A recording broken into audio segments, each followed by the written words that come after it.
know that people sometimes have things that they would like to share. If you're a member of the community and you'd like to share an event or something that's going on, we have a microphone over here. I tend to start with commissioners who may have announcements. I personally have one. For those who may be following the Park Morton redevelopment project, which we will hear about later tonight, the next Park Morton Steering Committee meeting, which is open, is at July 28th. July 28th meeting. It's an open meeting, and so I just want people to get that on their calendars if they're interested in going. I'm sure there will be announcements about it before time and place. Are there other commissioners that have announcements? Sure. Commissioner Gudescu? On July 21st, Green Spaces for DC is doing an open house at Pump House on the Anacostia.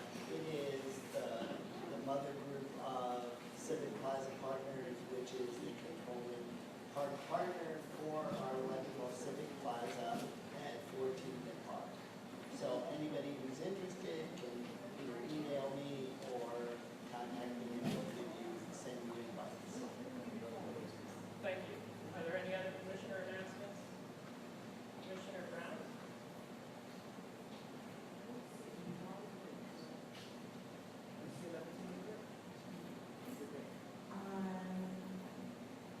July 23rd, Georgia Avenue Thrive will be hosting movie night for the summer at the Perch, which is the old Mary's space at 3400 Georgia Avenue. And folks can bring their blankets or chairs. It's alcohol free, and it's the featured movie is Zootopia, and it will start at 8 o'clock. Thank you, Commissioner Brown. Seeing no other community announcements, Sylvia. Good evening, everyone. Good evening, everyone. I'm Sylvia Robinson.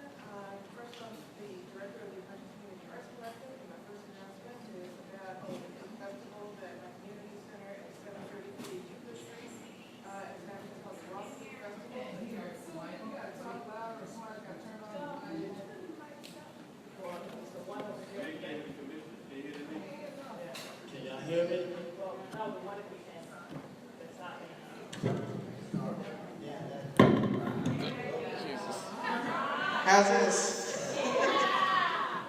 All right, so I'm Sylvia Robinson. I am, first of all, the director of the Emergence Community Arts Collective.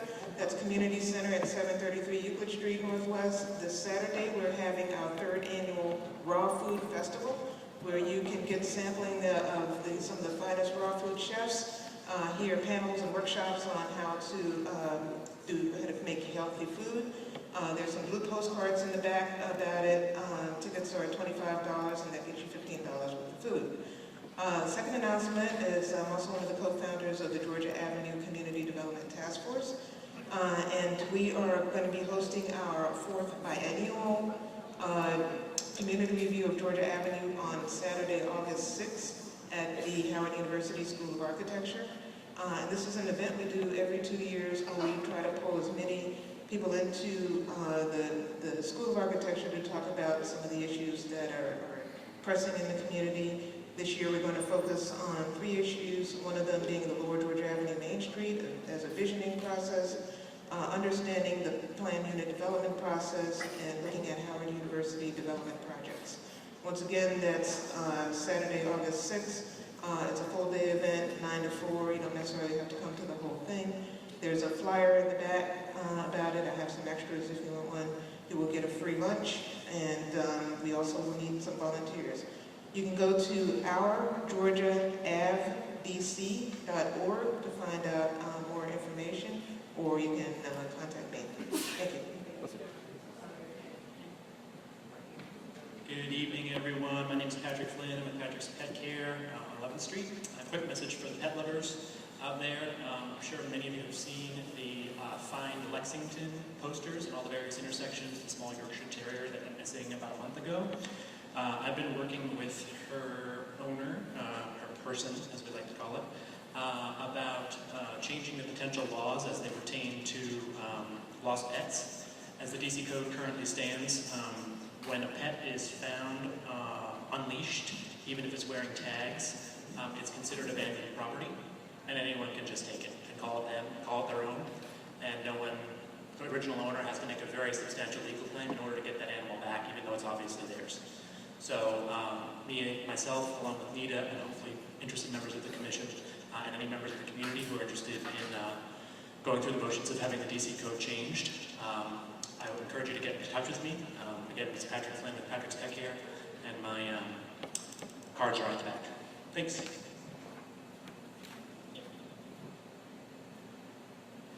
Hi everyone, for those of you who don't know me, my name is Elizabeth Horan. I work with Councilmember Nadeau's office. I have a few exciting events to announce tonight. We brought a flyer in the back, so if you want to know some free events we have going on, you're welcome to grab this, as well as some exciting events that the councilmember will be at in the community. So this week is the last week of legislation before the summer recess, which means the councilmember will be all over the board for the next 8 weeks, including next week in Columbia Heights. So she's going to be at the Columbia Heights Metro Tuesday night from 5:30 to 6:30. Also at the Farmers Market, that's Wednesday night, also from 5:30 to 6:30. And then Friday morning, July 22nd, from 8 a.m. to 9:30 at the Tainan Coffee and Tea. So there's plenty of time next week to see her if you've missed her so far, as well as coming up later in the summer. So feel free to grab in the back our contact sheets, our summer events, and get on our mailing list so you know what's coming up. Thanks.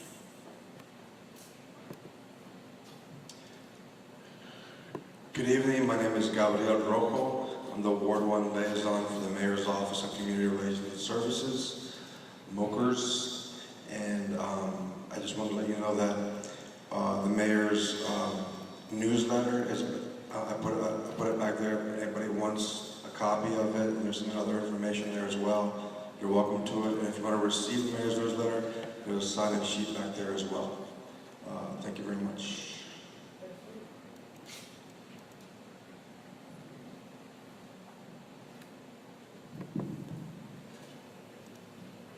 There are no other community announcements.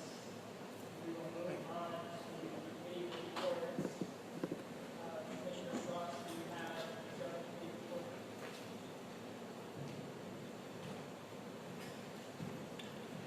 Good evening, everybody.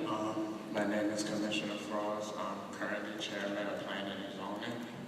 And OZ will be hosting a tech open house from July 11th to July 22nd. The Office of Zoning will hold an open house during business hours to assist members of the public in using the interactive zoning information system, the zoning map, and/or the zoning handbook. Staff will be available to work individually with members of the public who wish to attend. Simply walk in one day during this time frame to explore one, two, or all three of these zoning tools. There is no need to sign up.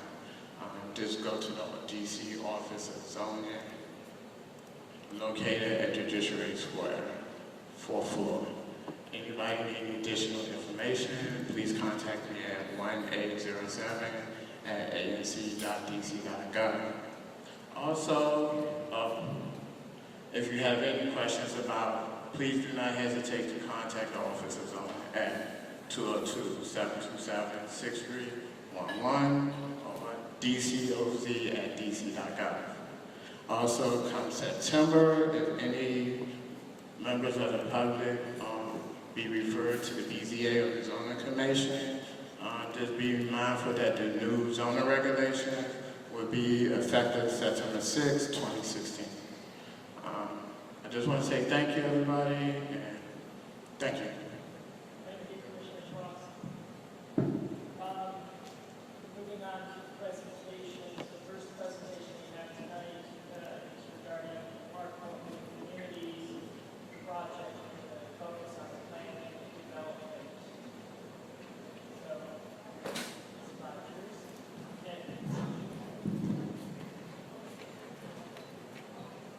All right, let's see if I can balance this in all my papers.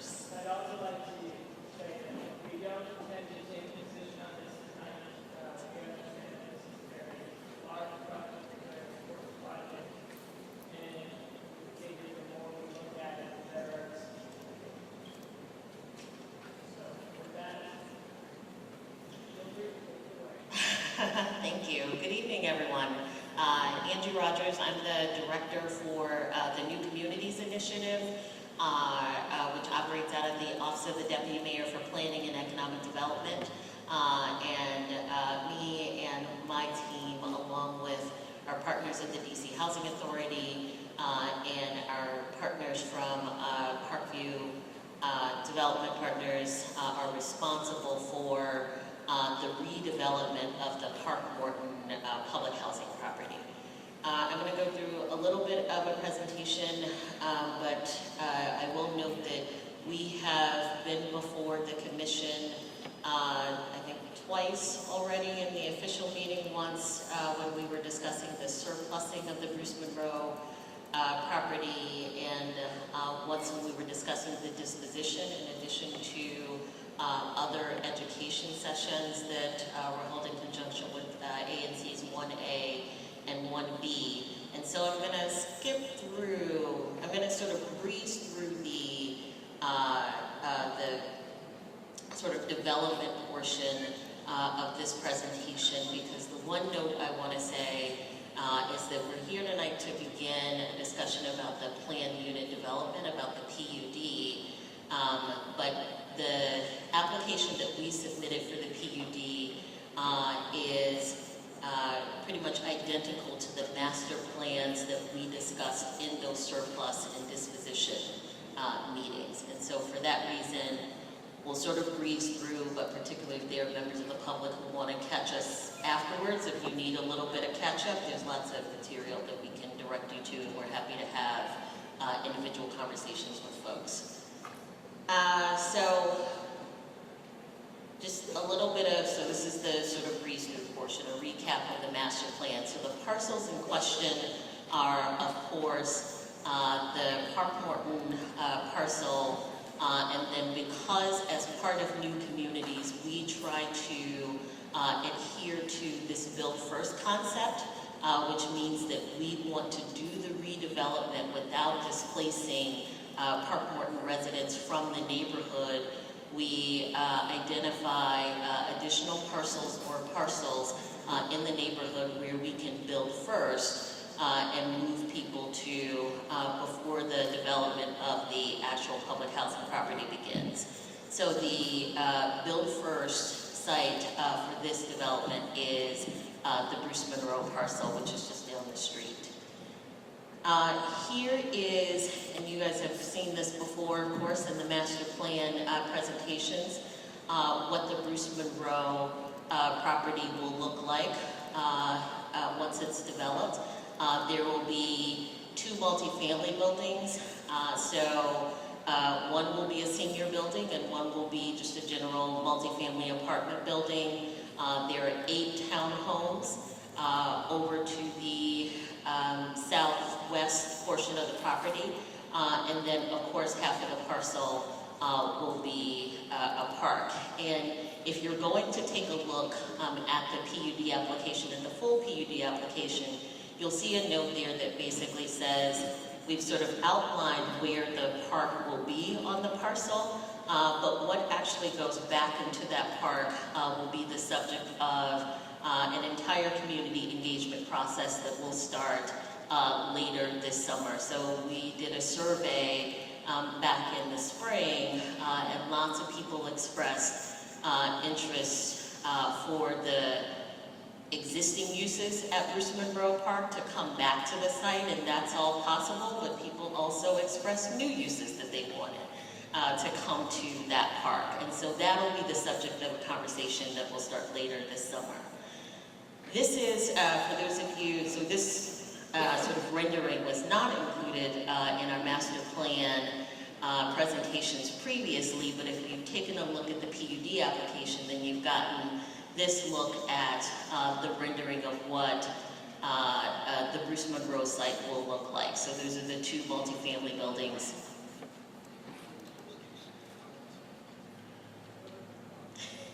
Thank you, Patrick.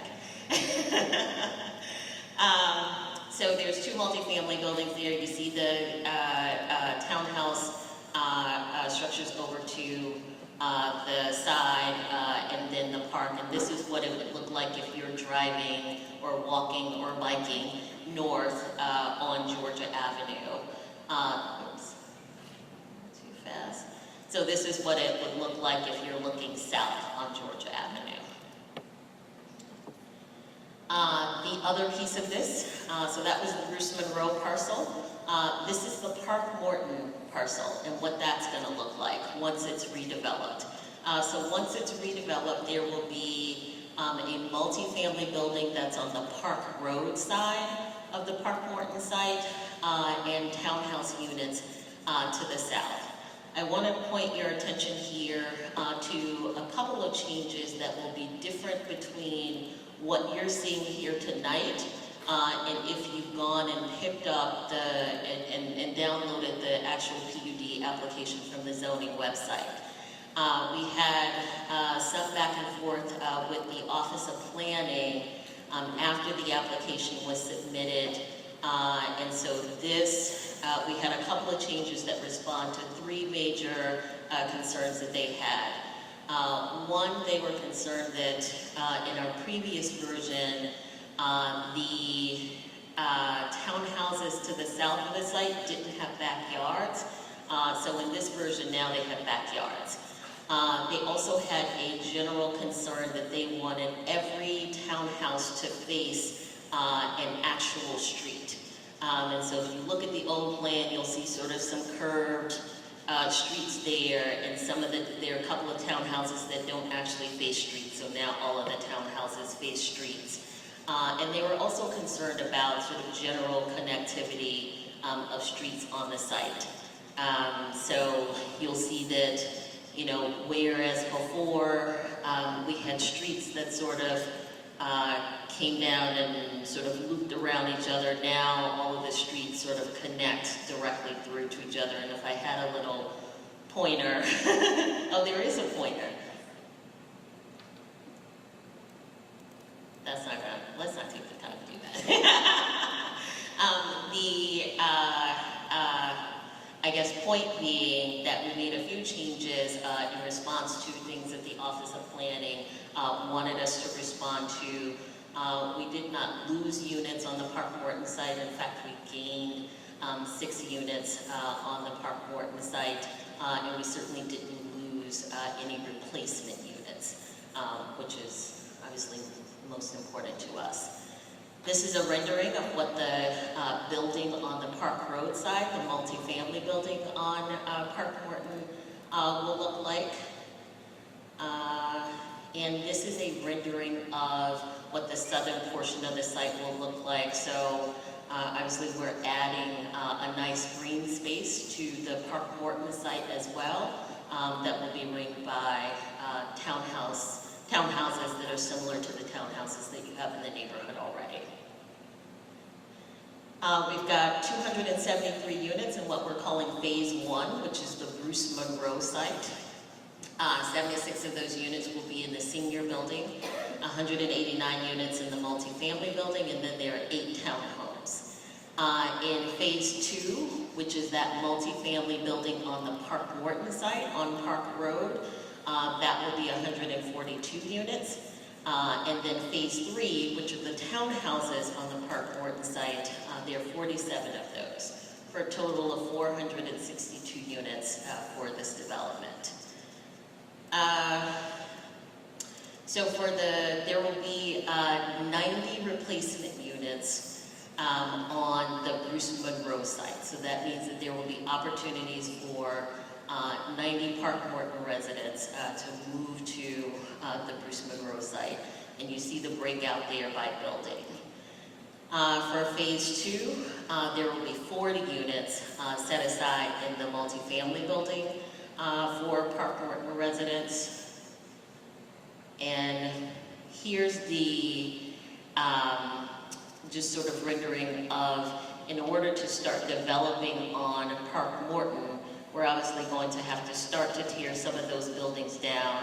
And so this sort of outlines the buildings that we'll have to empty on the Park Morton site in order to start development there. So the idea would be for residents who live on that side of the site to move to Bruce Monroe or to move to other empty units on the Morton Road side to allow us to start developing on the park road side. And this gives you an idea of where we're planning to start that. There are a couple of those buildings that are empty already. And so as we go along further into this process, we'll have a better sense of exactly when we can start development on the Park Morton site. It may not be that we have to wait until Bruce Monroe is done, because there are some buildings that are empty there already, but we'll see like as we go along. And 47 units, 17 of which will be replacement units for the townhouses. Amenity opportunities, let me run through this really quickly. So in the senior building, therapeutic pool in the senior building, public art, historically relevant lighting, capital bike share, and tree enhancements through a partnership with Casey Trees. These are some of the ideas that through our master planning process and other community conversations have come up already and have already been anticipated in the plan that's put before you. Community benefits. So in addition to the increased affordable housing, and let me just say a bit about that, across the entire development, about 70% of the units that we develop in this project will be affordable. So that is far outstripping, 10801 or public lands laws, et cetera. We're delivering a high amount of affordability in this project.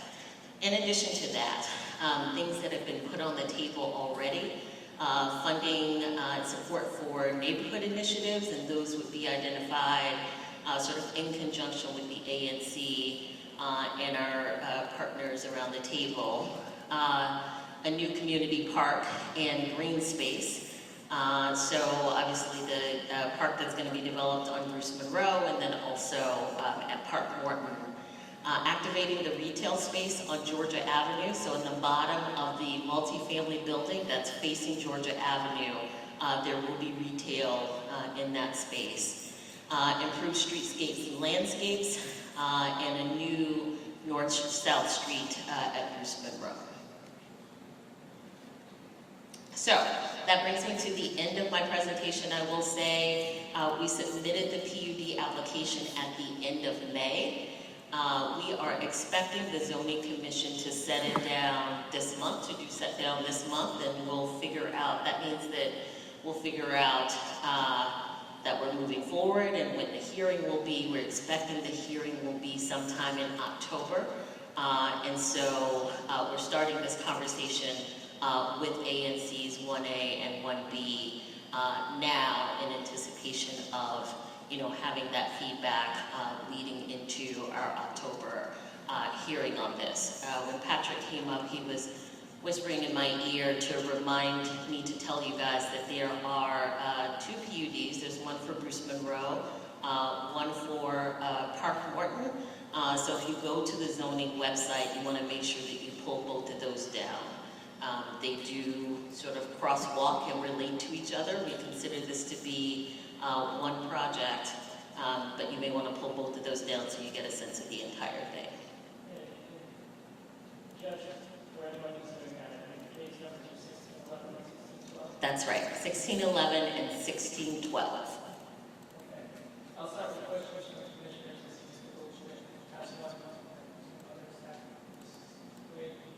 So please forgive my ignorance about this, but the parks, who's going to control them? Are they going to be privately owned? And then, I guess my worry is, how are we going to guarantee as a community that they're going to be nice parks long-term? It's something that they're going to be maintained, they're not going to turn into, bad spaces. So we are actually conveying the land to the developer through long-term leases. So the district will continue to own the properties. That being said, we are basically anticipating in the operating structure for the buildings that, like, the sort of revenue that the developer earns off the buildings will help support the park. When you all see like the LDA, the land disposition agreement that goes down to council, essentially what you'll see us say in that agreement is, developer, we are holding you responsible for maintaining this park in the same way that a public park in the district would be maintained.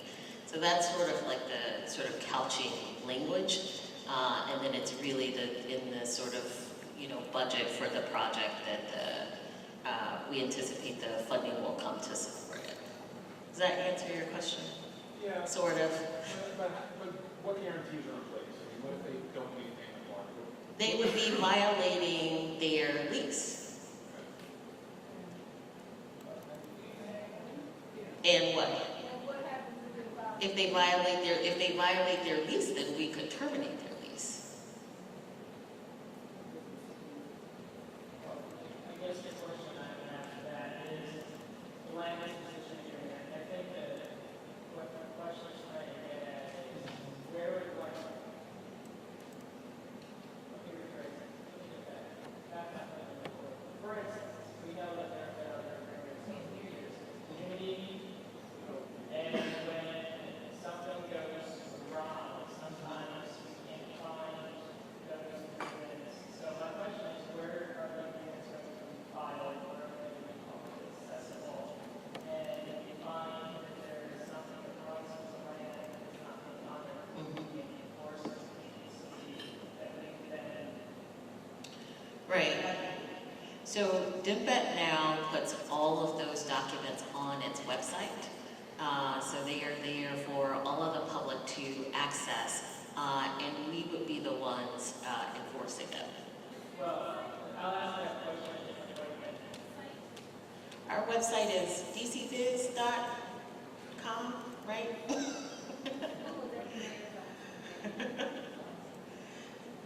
I think it's dcviz.com.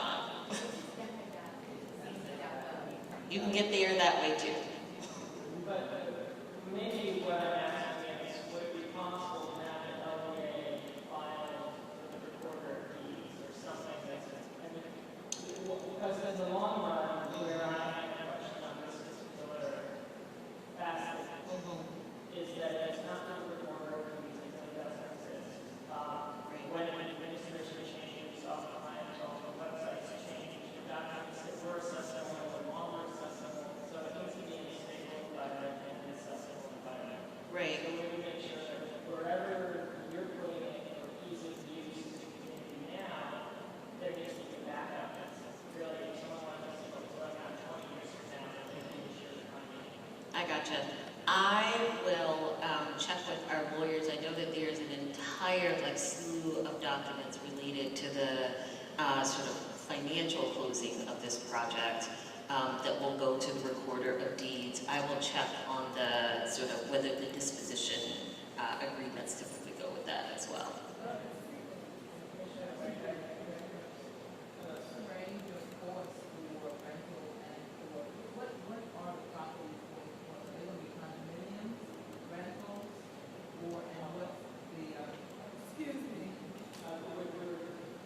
Commissioner should still ask that question, but we will get the outcome. We'll come back to you. And we'll start with My question had to do with the new street, north-south street. That's going to be on the Eastern Road property. And my question has to do with the traffic impact study. This is a major bus route. It is a cross-town thoroughfare from Columbia and Irving. Georgia Avenue is a major traffic route, as well as bus route, as is Sherman Avenue. So we have a lot of public transportation, a lot of vehicular transportation, a lot of lights that have to be timed. And they can't be timed in such a way that they fly through the neighborhood. So they have to be staggered time. We don't want synchronized lights in our neighborhood. We also don't want the traffic back up forever. So was there any impact, traffic impact study done with Metro or DPW? With DDOS. So our development team have done 2 different traffic studies already. both in April, I just had to pull this information.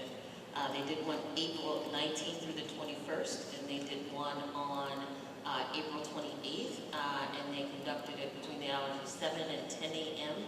and 4 to 7 p.m. At a couple of different intersections around both Bruce Monroe and Park Morton. DDOT has not, as a result of those two studies, come back and said that there needs to be any sort of additional mitigation as a result of adding that north-south street. The team is going to study it again in September. And so this is going to be an open sort of ongoing conversation with DDOT. They haven't said yet that they think that there's sort of enough happening at those peak hours that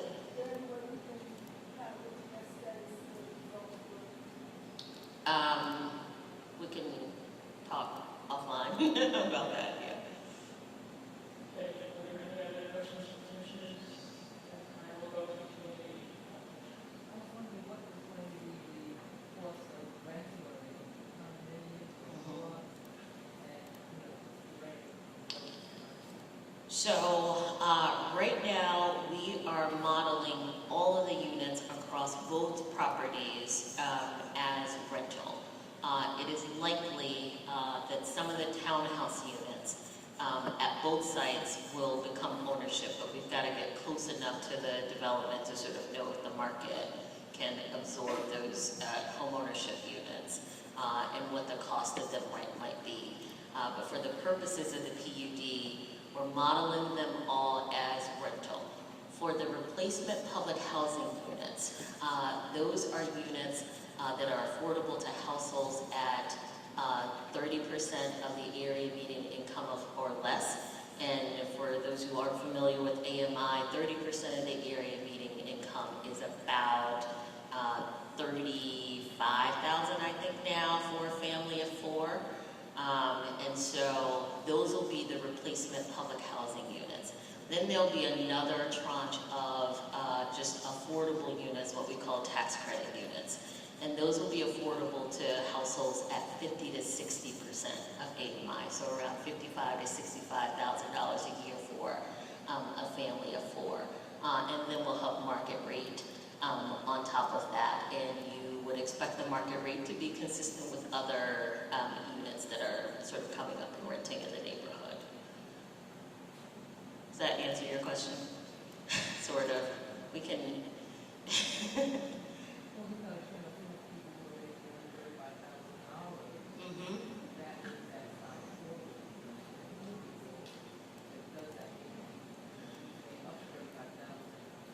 Up to $35,000, right. So the replacement public housing units would be 30% of AMI or less, so up to that amount.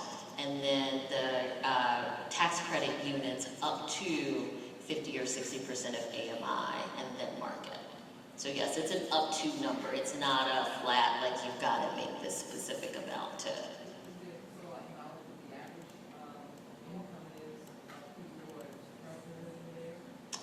Living at Park Morton? Yeah, I think we have that demographic data, right? Yeah. Do you know average income of Park Morton residents? We know it's, most of them are under 30% of AMI, but what's the average sort of in that? Say that again. About 25,000? About 25,000 for Park Morton residents. These are my folks. So we are modeling all of the units as rental right now. Some of the units will probably convert to ownership, home ownership, once we get closer to development and we know sort of what the market can bear. So for how many people are you estimating are going to be displaced? None. That's the whole point of having Bruce Monroe as part of this project, so that we do not have to displace Park Morton residents from the neighborhood to do this redevelopment. So people may choose to move for reasons that have to do with their own personal circumstances. But we do not intend to displace anyone, i.e. force anyone to move in order to do, out of the neighborhood in order to do this project.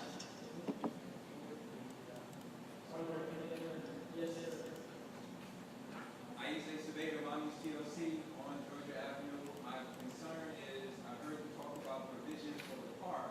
What are provisions for youth development opportunities in that area? Sure. So we actually, right now, through our New Communities Human Capital Program, we fund service providers every year to provide youth development services to the neighborhood. This year, we are funding the Washington Dance Institute and Athletes United for Social Justice. But we run this RFP process every 2 years to get new service providers who want to provide these services. So that is something that's existing. Our development team, though, which is made up of Dante's partners and the community builders has a whole community life division for their organization. And so as we sort of transition into them doing the development and sort of doing the management and sort of owning this project, their community life division is going to kick in and assess and figure out sort of what are the needs and what they can bring to this as well. So you're saying you haven't figured out what the needs are at this point? So we know. I'm saying that their community life division is going to come in and sort of figure out what they can add to it. So how can we access what you already know so you know what the needs are? So if you get my card, I will connect you to my human capital staff, and they will be happy to sit down with you and sort of walk through. They've been actually with New Communities a lot longer than I have in running human capital and sort of familiar with these neighborhoods. So they can walk you through a lot. We mentioned this year, we contracted the Urban Institute to actually do an assessment of all of our New Communities neighborhoods, Park Morton included. They're going to finish up that work this summer. So we're anticipating also from that having a whole new round of information about what's going on with all of the different segments of our new communities. I actually have one question for that. I don't quite understand how the street access, say that there will be retail on Georgia Avenue, how will it be street access to the park?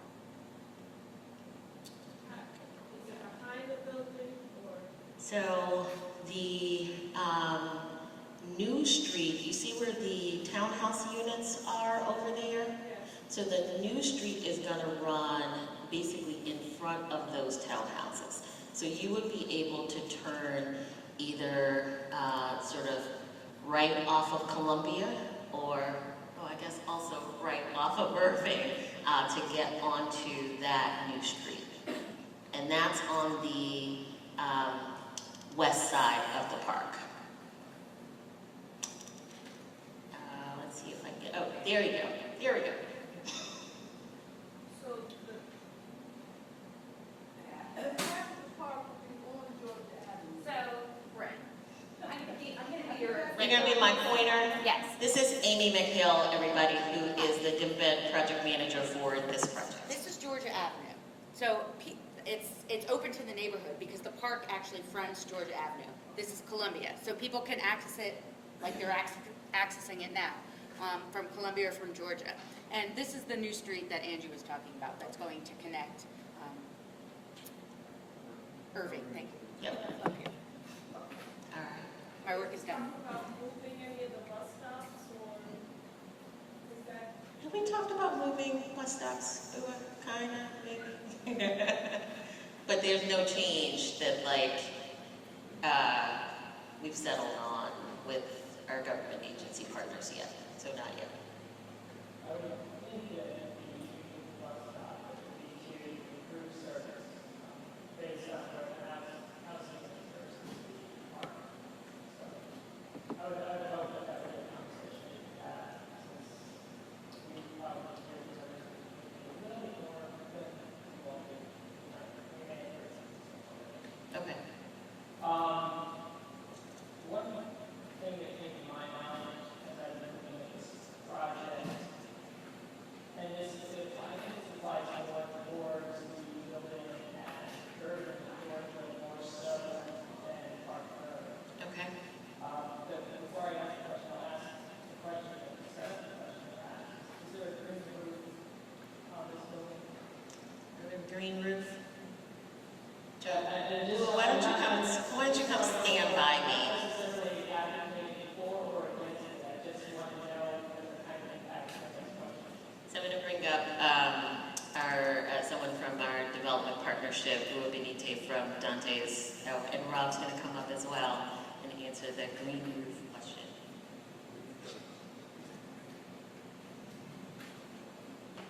So we are, of course, just submitted for the PUD. The plan would be for a green roof at this site.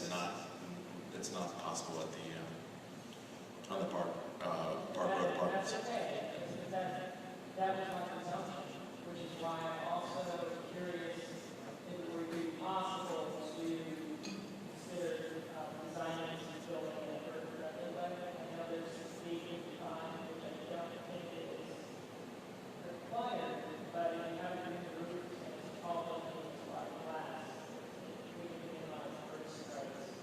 That would be important to me. And I'm just sure that the residents are going to be able to find out formally by the first land on sidewalk. Yeah, thank you. And I mentioned it now that it's now like the no cost opportunity to think about it versus what's the ground program. Yep. Thanks. Why is the Park Road building not being able to be green? Because of the construction Green, materials. green roof, though, not that the building isn't going to be a green building. But that means that you're not gonna have any water restrictions on that. I'm sorry. The constructability of the property is stick built. So stick built buildings can't retain that amount of weight for a green roof as opposed to a concrete building would be able to. So that's what. And that's because of the four-story building. That is correct. So if you went to a five-story building, then you could put a green roof. Which is not being contemplated. Actually, no, it would not apply to a five-story building as well because you can still do a five-story building with stick construction. And then I believe that's all the questions that this is. So with your, Well, I'm recognizing the president back down.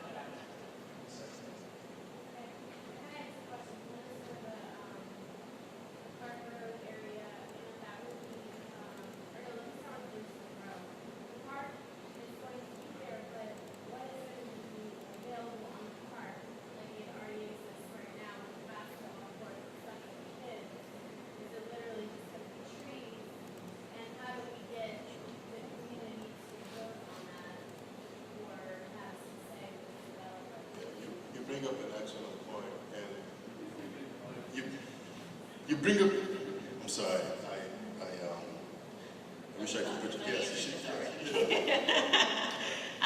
So we are not contemplating those uses here, but there is going to be a community process starting later this summer to figure out what are the uses that are going to be on the park space. We did a survey earlier in the spring, and people said lots of stuff, that they wanted all of the existing uses plus some new uses. And so that community process will determine what the uses are. What you see here is just a placeholder.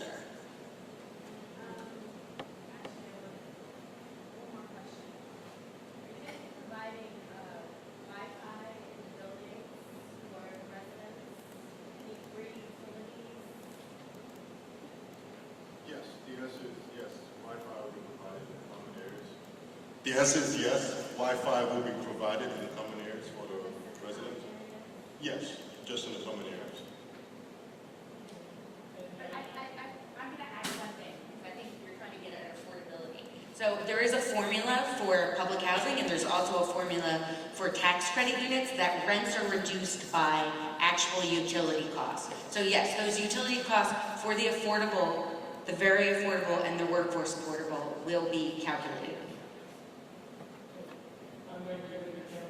So there's two questions. So with your green roof, is it LEED certified building or is it just green roof?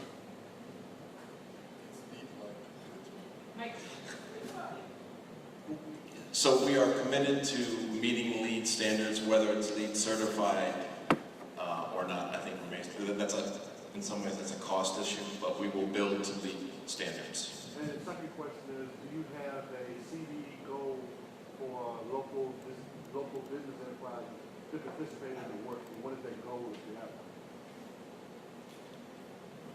So absolutely, there is a CBE goal, SBE, and also Section 3 goals, which are for hiring of people, our public housing residents. So the CBE goal, CBE/SBE goal is a city goal. It's 35%.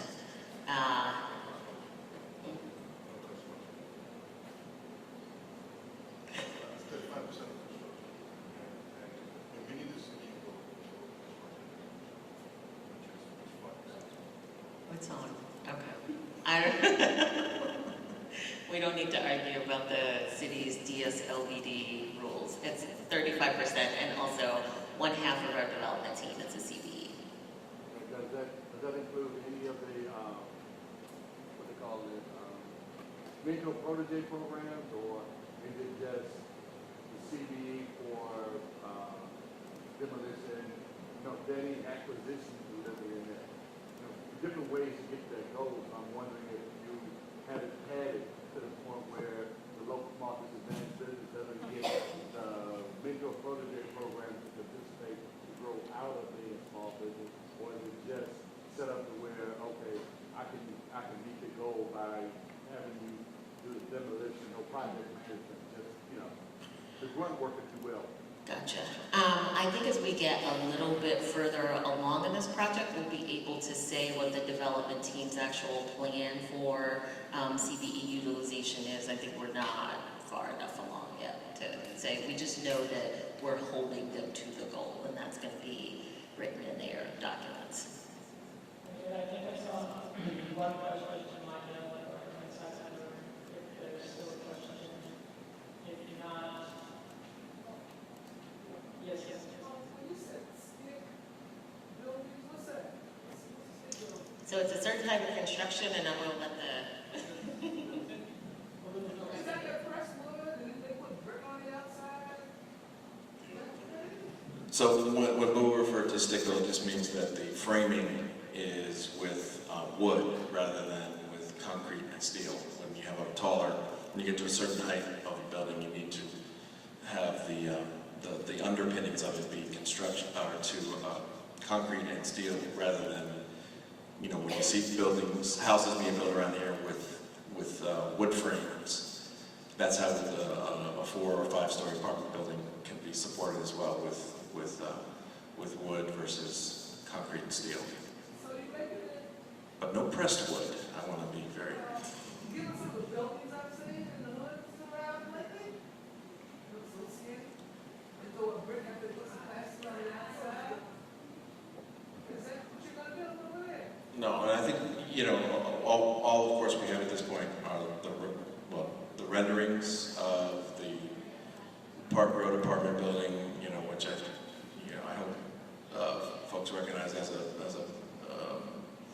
very competitive. Again, this will be housing for Park Morton residents, for the workforce housing component that Angie mentioned, and for market rate. All the units are going to be constructed to the same quality. There will be no difference between any of there will be, whether you are outside or inside a unit, you will not know whether it's going to be occupied by a public housing resident, a workforce resident, or a market rate residence. They're all constructed to the same standard, which means it has to be constructed to a standard that attracts all three of those components equally and is successful in that regard against competition in the marketplace. So it will be at a very high quality design, construction, and management. I just one question for clarification for me, and then I'm going to close questions because we're going to be reviewing this again in September. And then there are other opportunities, and I would encourage you to be reaching out to your ANC commissioner, any of us, because we do want to hear what you think about the project and make sure you make this as good as possible. But when you say construction, is that also really great?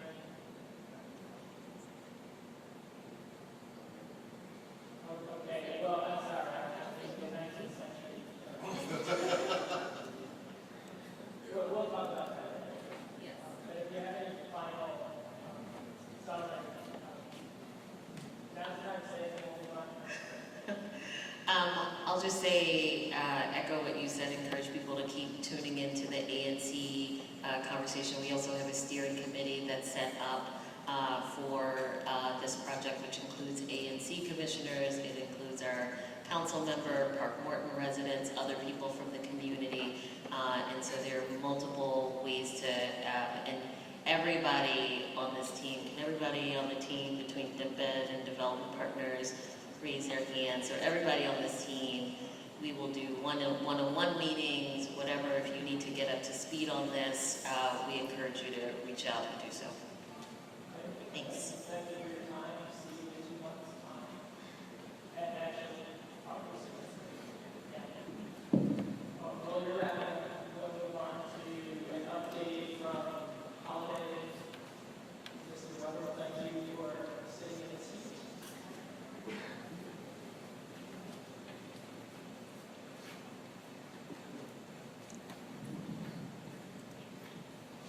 My name is Lee Weber, and I'm a vice president of the Holiday Corporation, and we are a real estate developer who has a contract to purchase the Alsco Linen to the Week site.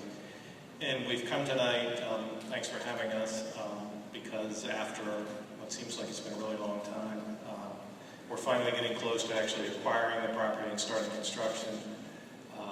The DC permit process has not been easy, to say the least, but I think we finally got all of our ducks in a row, and we're getting close, probably in the next 30 to 45 days, to acquiring the property and starting construction. So we thought it might be helpful to come see you, tell you a little bit about what will be happening initially on construction, so you're not surprised when you see things start to happen over there.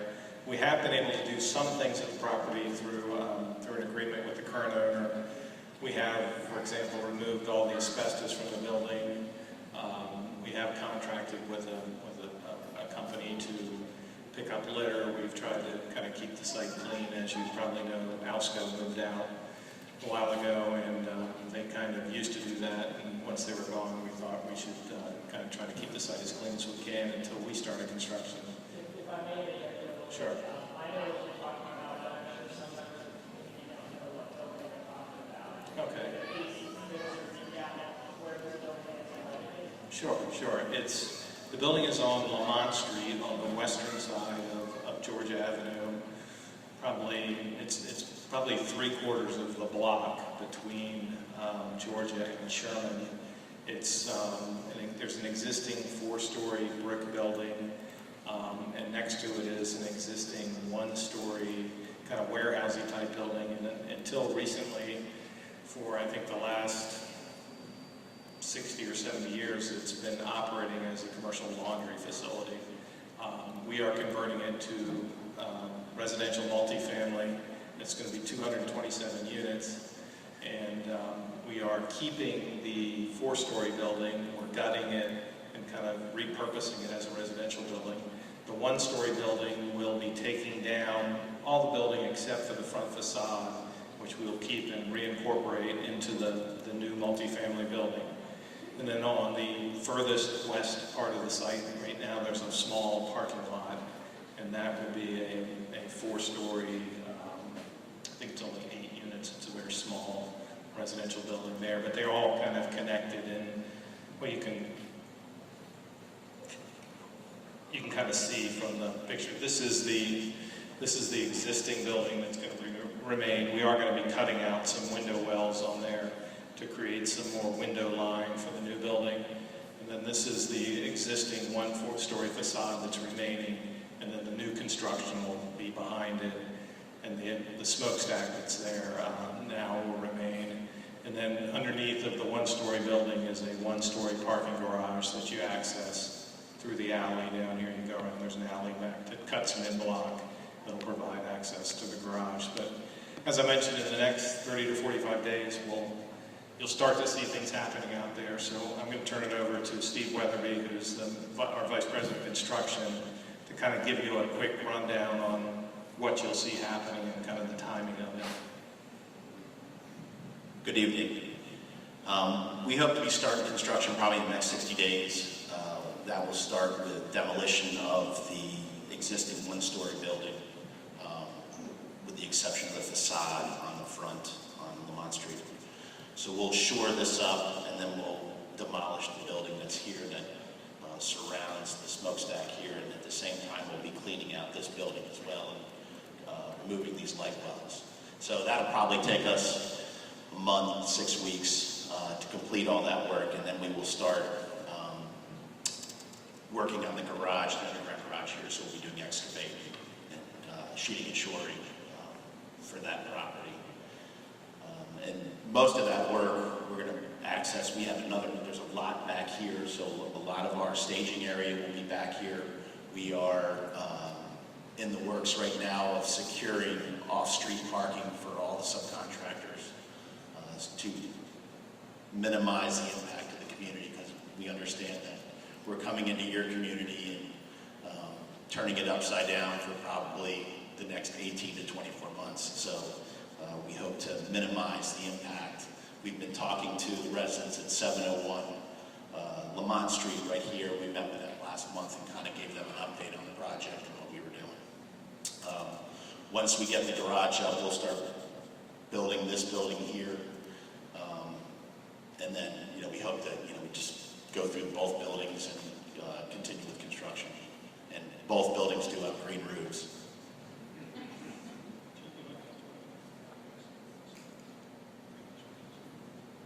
We did pre-construction surveys for all the surrounding houses and buildings all around. And anybody who's by our site probably was contacted by a third-party engineering company. And they went through and they documented the exterior of all the buildings. The dwellings that they were allowed to go into, they documented on the inside. And they should have gotten a report for that, or they will get a report fairly soon. So that was done for all the surrounding buildings. Security-wise, we hope to keep it well lit. We'll have a secured fence around it. As construction starts to ramp up, we'll probably look at other security alternatives, if it's security guards at night or during the day, on the weekends.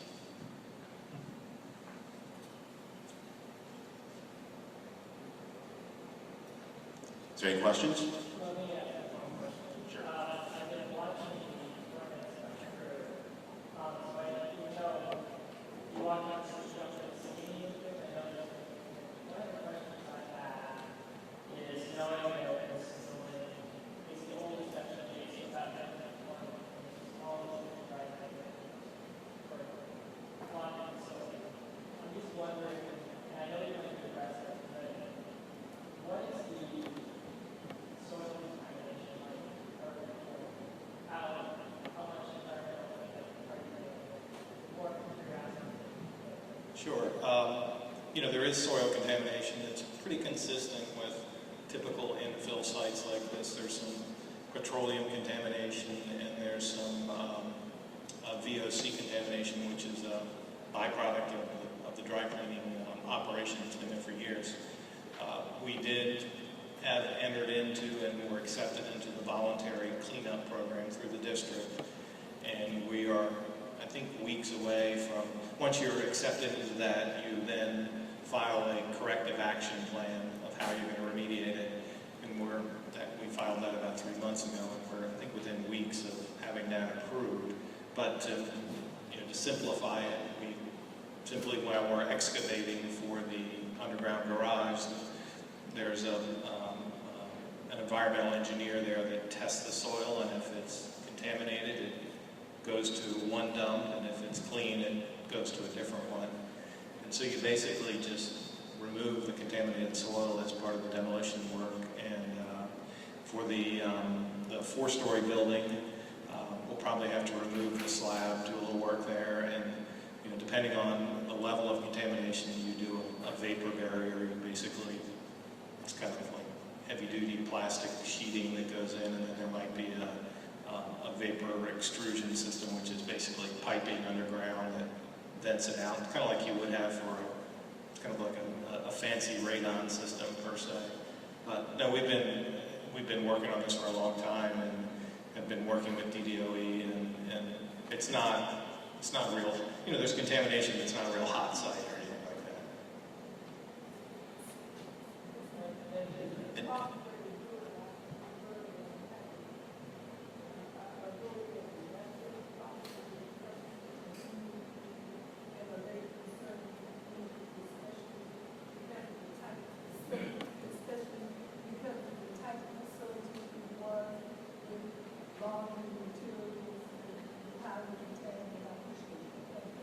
And so the contamination is really, a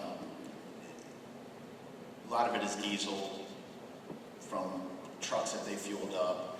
They stopped dry cleaning operations probably back in the 50s or 60s, so it's been in the ground for that long. This is a pretty common practice here in DC. Every site that I've done probably in the last 10 years have had some level of contamination, so there's plenty of EPA and DOE requirements. And so we're well versed in that, and all of our subcontractors are. There are several facilities that accept the material, so it's highly regulated and it's tracked. There's a lot of chain of custody, and so it's lots of paperwork. Okay, my first question is, how many parking spaces for those 227 units?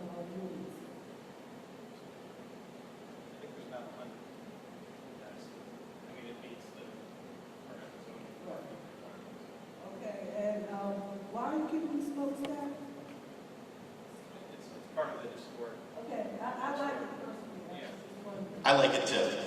I'm scared to death of it, but You like it, kid?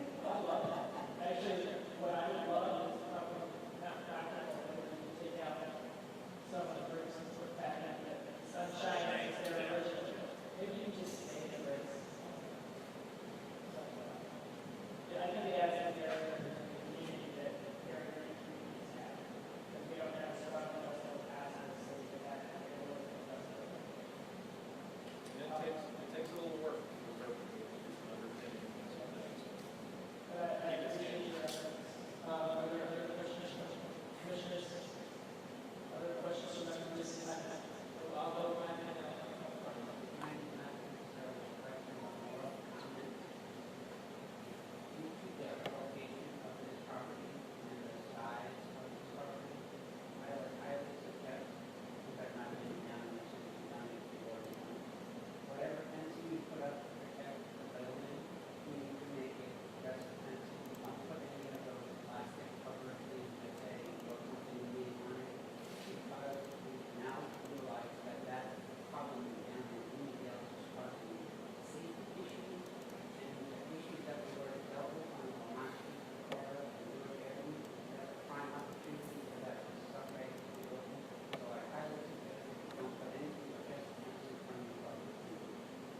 duly noted.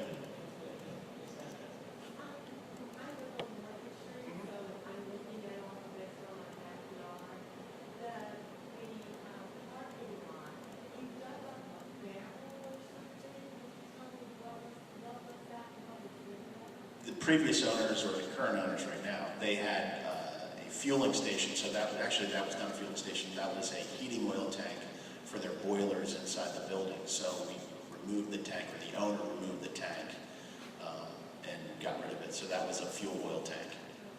And the homes that you're going to build in that parking lot, that's later on, Yeah, we have. like a plan. So, and you said 8 units in that parking lot. Will they face Lamont or will they face Norton? No, this is Lamont Street. This is the 8-unit building right here on Lamont Street. That parcel there's nothing that decided on that parcel, so right now it's a blank slate. And last question, will you have any say over breaking that alley or making it a narrow alley going from Lamont to Norton?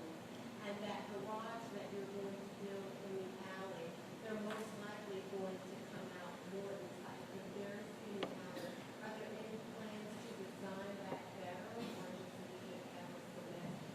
Capitol Hill, they perfect, I'm just saying.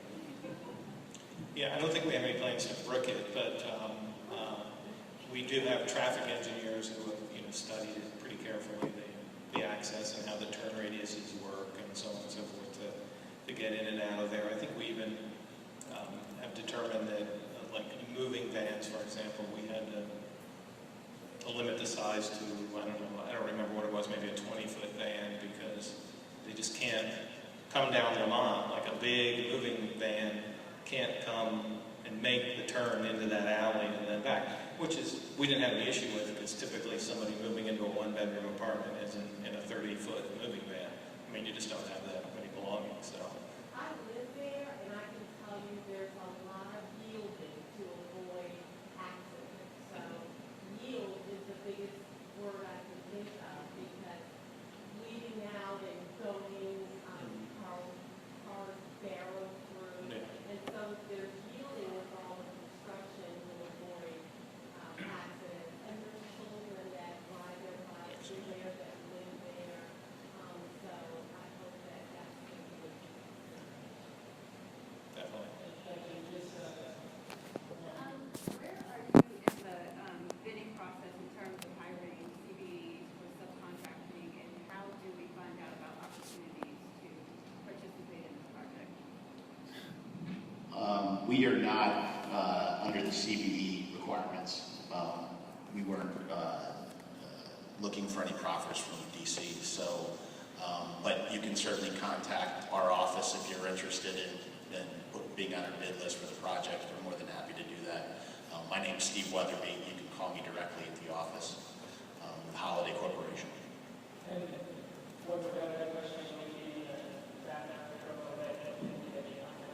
Sure. You say that you're doing one level parking garage underneath the lower level.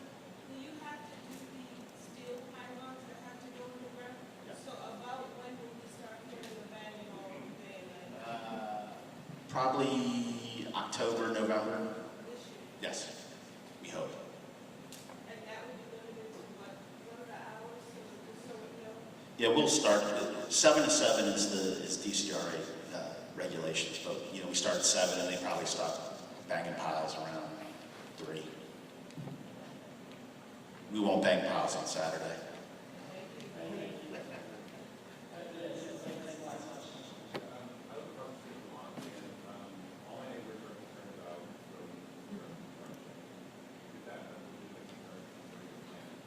Yes, and we have to, through DC, we have to use vector control, and we'll have bait boxes throughout the sites. We'll do what we can, as much as we can, but we probably won't alleviate the entire issue. The building's just been there so long.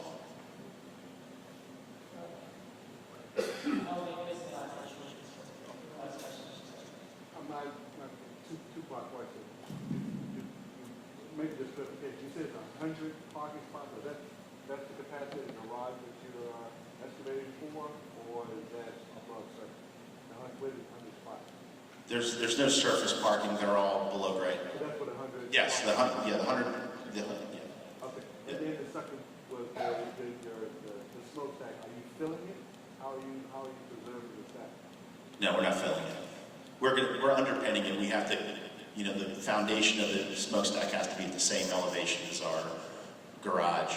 So we'll do that. We'll probably go through and tuck point, make sure that it's secure. That's number one for me right now. Well, with that, I'll move on to the next item. Thank you for giving us an update. Thank you very much. As we're moving on to continuing with Pepco, I'll briefly ask Mr. Simon how we're doing with that. Are there any announcements we need to make? Well, we have 15 minutes to the whole one. Like, as long as voted in the special election, I'm not so yeah. Okay, thank you. Mr. Taylor, you want to do it?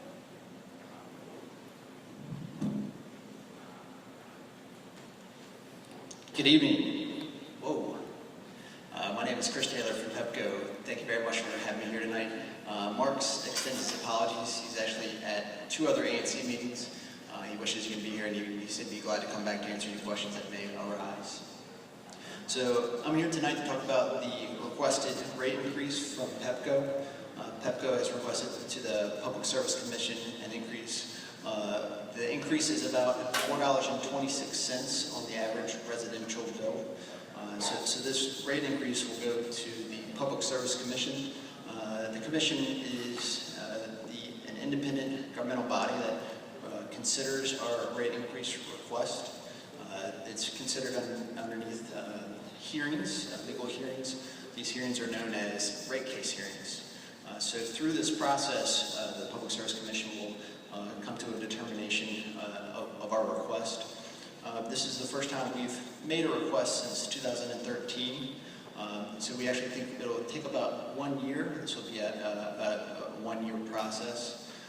The Public Service Commission has a very open and transparent process. They'll have a series of hearings within the different wards and communities to get input from the neighbors about this request. Also, there'll be a lot of questions that come from the commission, as well as the different interveners for the rate case. These questions and answers will be housed on the website, the Public Service Commission's website, under a docket system, so you can see the back and forth for your viewing. But the rate increase is to cover costs related to reliability improvements and upgrades. Over the past 3 years, Pepco has invested about $658 million in reliability improvements. So we're happy to say we've seen improvements in reliability. Over the past 3 years, we've exceeded the standards from the Public Service Commission. And then we've also seen a reduction in the frequency and duration of outages. So since 2011, comparing it to when we started a big reliability campaign, we've seen a 42% reduction in outages, and then if customers experience an outage, it's typically about 33% less than it was at that time, so the duration is less. I do want to mention, as part of the merger between Pepco and Exelon, there is a commitment for $25.6 million to offset any type of rate increase. And so Pepco had submitted to the Public Service Commission that all of these dollars go to residential customers and customers of master metered accounts, so large apartment buildings that have 1 meter. And so we think if the commission accepts that proposal of the $25.6 million for that reason, and then does a $4.36 increase per month, the rate increase won't happen until 2019. So how that actually works on your bill, so you would see the total amount due and then an actual credit at the bottom of the bill for the rate offset. But, you know, this is definitely, we don't take it lightly for this request.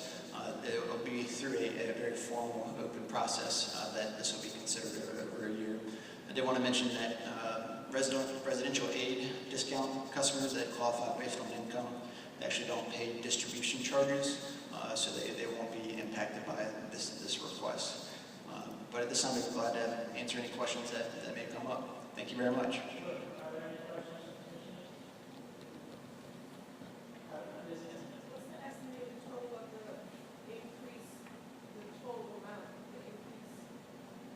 Yes, ma'am. So $85.5 million.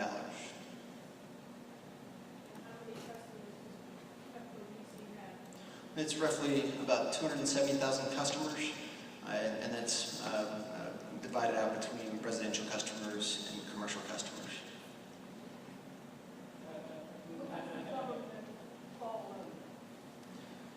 That would be governmental typically, or commercial, depending on how they're classified. So I'm just asking that because you said residential and commercial, but we know that the government outside the law. Yes, ma'am. So is that separate and do they face the same rate increases as residential and commercial? They would face a similar increase. The allocation is different based on the rate class, and so it would be a different rate. I can get that exact number to you. It's part of the initial filing with the Public Service Commission, so I can get those exact details.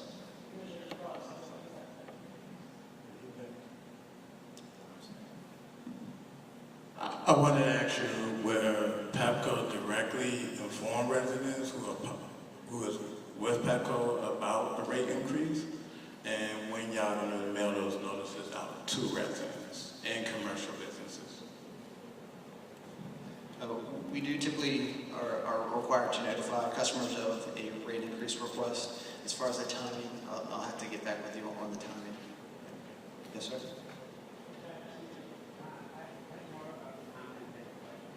Yes, sir.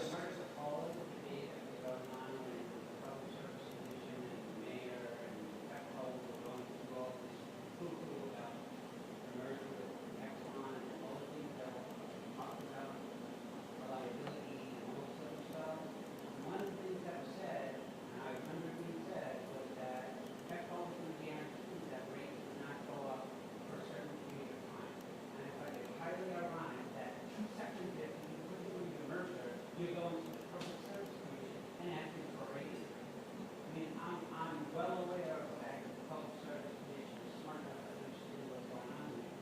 But as a resident and a technical customer, I find it highly insulting if you come to us and tap one thing, and then as soon as you get it approved, then it goes through. You're backtracking to something else. I mean, that's just disgusting. I appreciate your comments and your feedback. It's for the rate adjustment request. This would have been with or without a merger. The adjustment is related to costs that we've already incurred for these reliability and infrastructure improvements.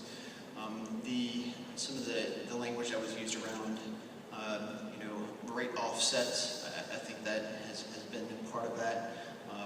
The intent originally when filed for a settlement package was the money to be guaranteed to offset any type of rate increase. So that 25.6 would be guaranteed to offset that increase. And so the allocation will be determined in the Public Service Commission hearing. During that commission hearing, they'll determine whether or not it will go or not go to all of the residential customers.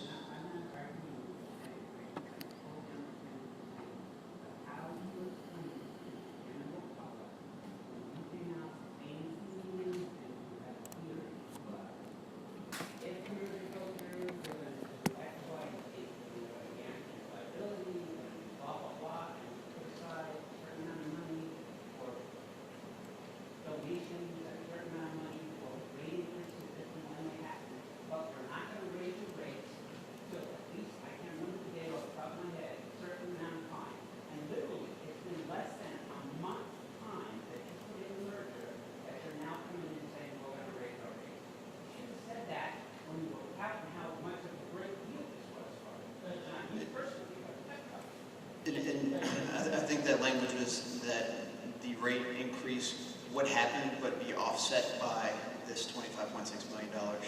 I'm going to stop right there. It's really important. I'm going to make it and then I'll So the amount of rate increase, I understand that. What's the improvements that you made? Is it a one-to-one relationship, or will you be generating more money from the rate increase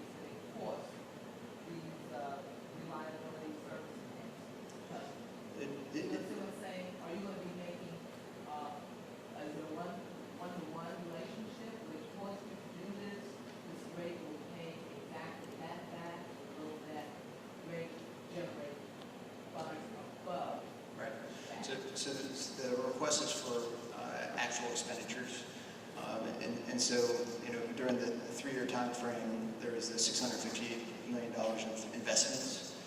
And so what we're asking for is $85.5 million. And there is an authorized rate of return for a utility. And so this is to cover, when we go to markets to borrow money for these infrastructure improvements, that is considered. And so an authorized rate of return is considered throughout this process as well. So yes, we generate more money than is spent for this particular reliability and service. So the actual amount that we're requesting may or not be approved. The last rate increase we had was request was in 2013. It was implemented in 2014. We asked for approximately $44 million and received $23 million. So that the numbers aren't defined. We go in for the Public Service Commission, say we incurred these expenses related to these projects, and they look to see if our expenditures are prudent, so it will be considered during that process. Johnson. I have most of what I wanted to say, Patrick has also already said it.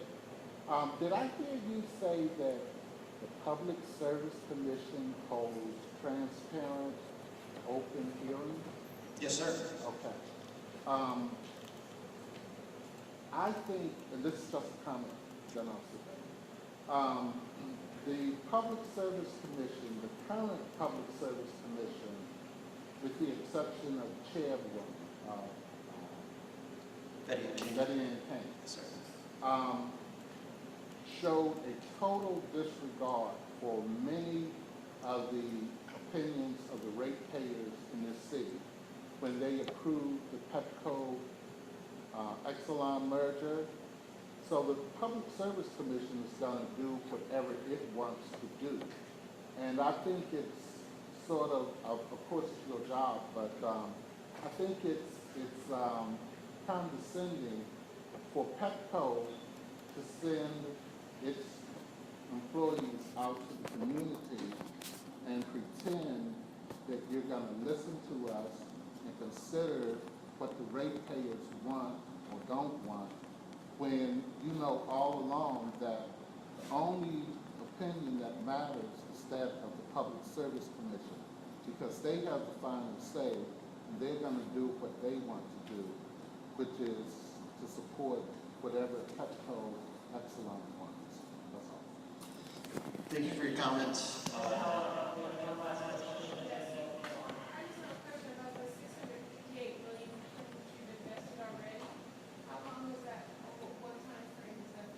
That was over 3 years. And so those are related to costs to replace poles, wires, transformers, both out in the field at the distribution level, and then also at substations as well. There's been a lot of construction at substations. And so the reliability standards that we're meeting, these are costs also related to hitting those numbers and improving reliability. Thank you. All right, we'll now move on to the commissioners' matters. Commissioner Bradley, I'm going to take the roll call.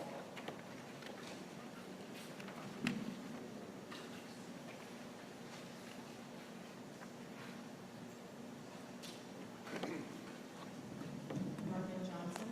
Here. Matthew Holtzman. Here. Darlene Cross. Here. Rashida Brown. Here.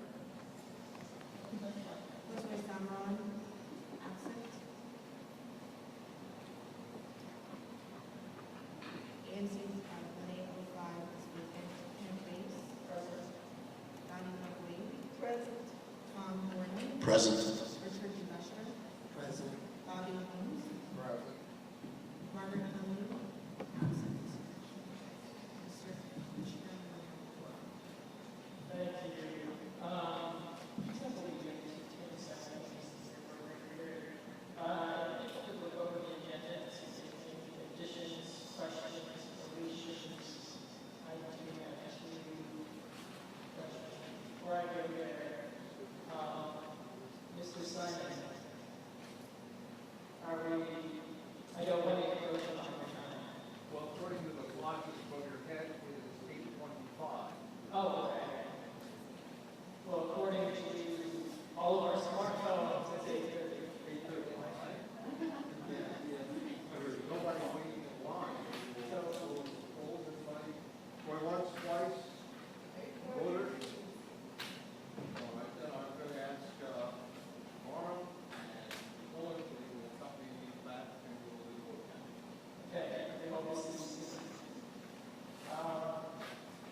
is a grant submission that was submitted by the Lorraine Water Neighborhood Association in the amount, requesting a grant in the amount of $1,556. Roger Grant, the president of the Lorraine Water Neighborhood Association, was here at our last meeting, and he voted to table this item for this agenda, and we have removed certain items that we were questionable whether or not there were allowable expenses. So this particular application has been revised. The applicant is requesting decorations and banner for the total of $75, claims of flowers, $100, tent rental, 2 tents in the amount of $1,000, and the PA system for presentations and announcements in the amount of approximately $300, and then the generator for $85. So this applicant is requesting a grant amount in the total of $1,556 for a block. Commissioner Ray, your role is to review any changes to this or questions or recommendations. So I was actually in touch with the Office of the DC Auditor, and we have all these expenses pre-approved. Okay. My motion would be to award the grant in the amount of $1,556. I'll second it. Thank you. Moved and seconded. Any further discussion? Yes, sir. So who will the check be made out to? There, going to have to get this process.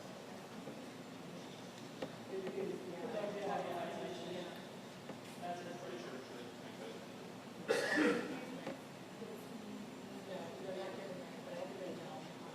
Okay. Then we just walk out. All right, as we move to second, discussion, all in favor, say aye. Aye. Any opposed? Any abstentions? The motion carries unanimously. Next item on the agenda is BCA application 330. This is the dogs.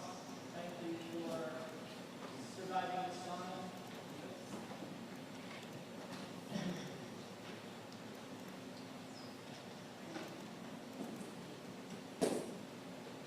you.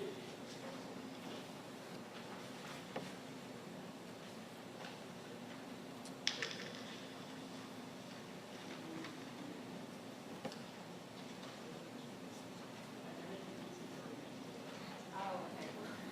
Would you like to hear?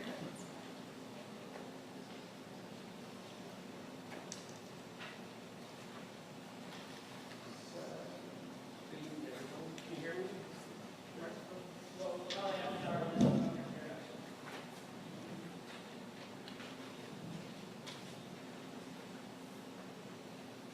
Good evening. My name is Jacob Hensley. I own District Dogs. We're a dog walking company in the neighborhood. We've been in operation for about 3 years. We're looking to expand our business and open a dog daycare and boarding facility in the old Petworth liquor location, 3210 Georgia Avenue. And to do that, we need to get a special exception to operate the dog daycare facility. And this is my architect, Carmel. She's going to give the details about that.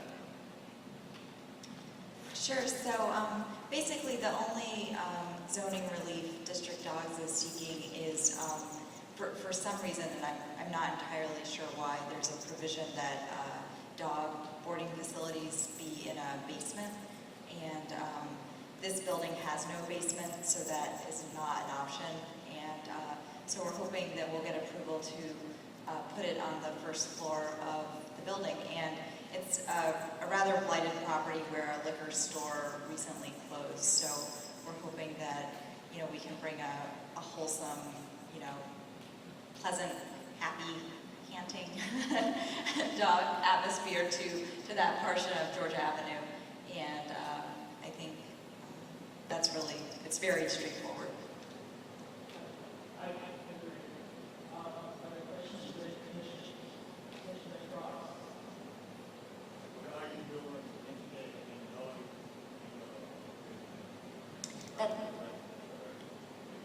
That's a great question. So basically the building has only one neighbor, which is a restaurant, and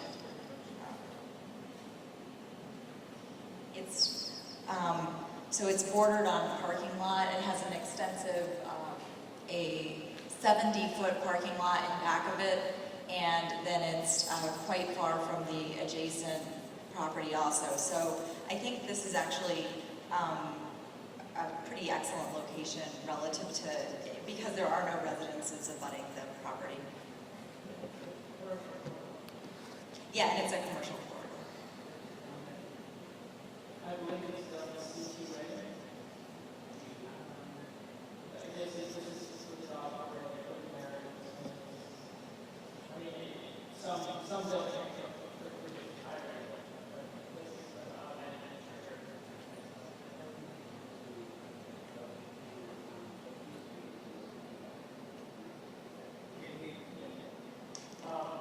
They may have gotten a similar special exception. I'm going to As part of the deal that you have to ask about with the plan. Yes, so we are not looking for any relief from any of the other requirements that would apply to all dog facilities. I think the only, and to be honest, I think he would be more knowledgeable about the dog waste than me, but that would be the same as for any other facility anywhere. There would be no relief sought. So what is the plan typically? You have to have like daily trash removal? Yeah, you have to have a plan in place specific for the pet waste. Not necessarily a daily removal, but separate bins. There's a plan in place.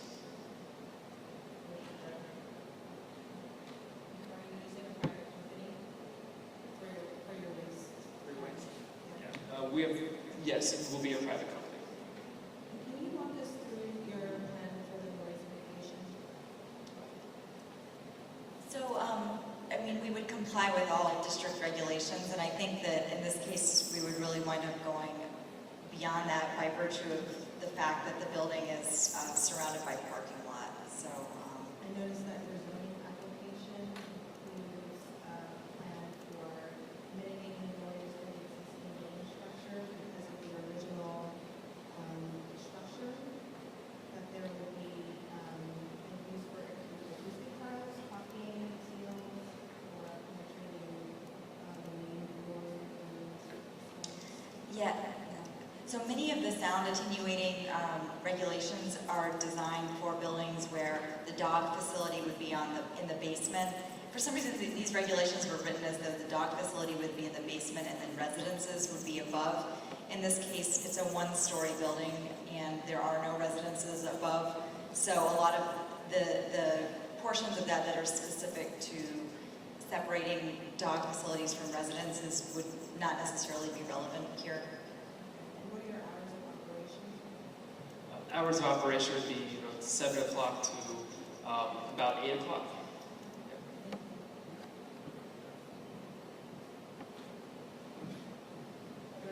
I just wanted to make clarity that eventually, I know somebody that has the properties next door will be development for residents, and I was just saying, do y'all have a plan currently to mitigate noise for future residential development? And it's also a residence that do stay across from Georgia Avenue. And I understand, they across the street, but it is residents there. So just what are your plans for future development? What is your noise mitigation plans for future developments that residents going to be abutting your property? So when that development occurs, most likely district dogs probably will be moving on to a different location because the plan for their landlords eventually develop multiple sites. So we're going to be probably displaced and moved elsewhere when that happens. Yeah. I'm going to say I very much like your logo. Thank you. And good luck to you guys. Thank you very much. Questions?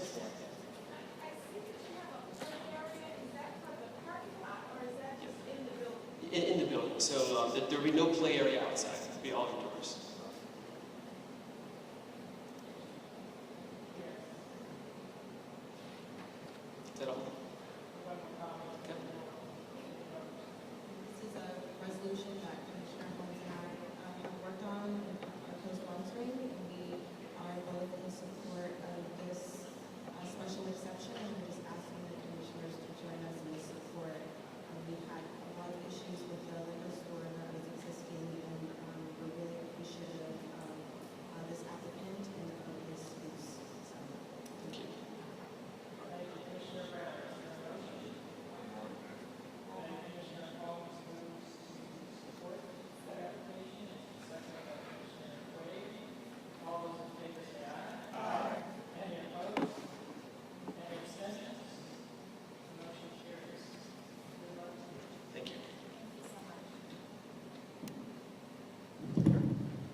Commissioners, I hope that you're tired of seeing me by this point.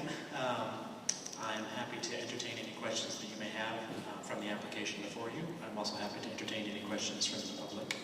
This being my third visit to describe the project, a quick summary is that I have taken possession of 3303 11th Street, the space formerly occupied by Larry's Pet Supply Store and Clausen Paws.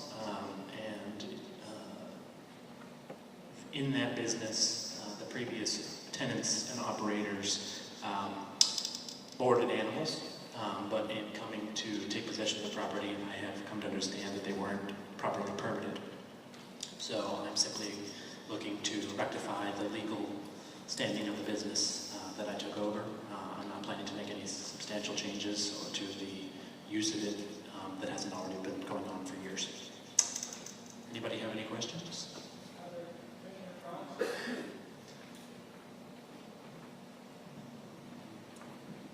Definitely your business do award some residents on Lamont Street and one above.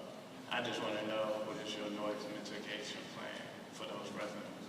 And also, due to a lot of trash being dumped in the alley behind Lamont Street, some of it's been cleaned up, but how can you assure residents that all the waste that comes out of the facility will be clean? So the first question, noise mitigation. The plans that I believe should be performed before you detail the pretty extensive sound mitigation efforts that we're taking, inclusive of 2 6-inch soundproof walls, soundproof ceiling insulation, soundproof windows, and a solid core soundproof door. So sound mitigation should be, sound impact on the community should be very minimal. It shouldn't be anything greater than what has already been there, and it really shouldn't be at all noticeable compared to the barking dogs that are across the street from the dog park. There is a residence that's above the space. Historically has been a residence. I've since signed a lease to take it over as my office, so as our office. So there won't be any residents in the building, so there will be no one to be bothered.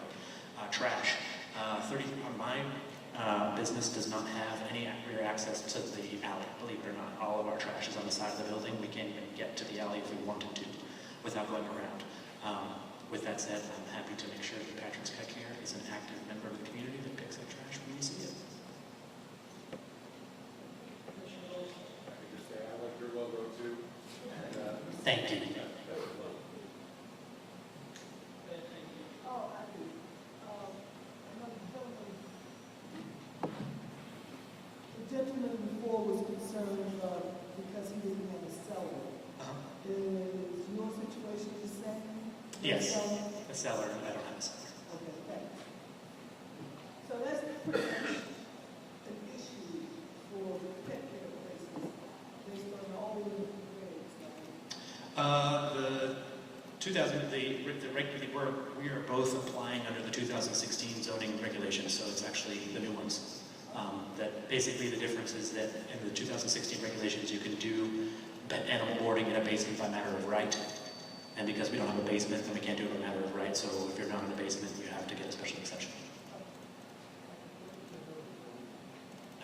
It was formerly C2A and it's now MU4.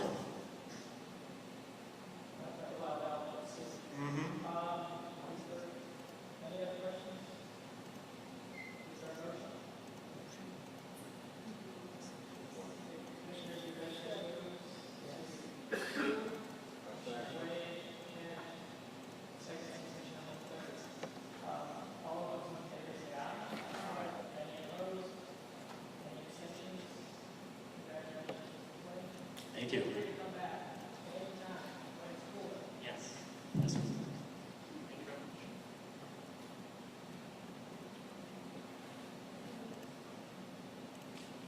Now, before we get to the last item on the agenda, I'm going to go that into.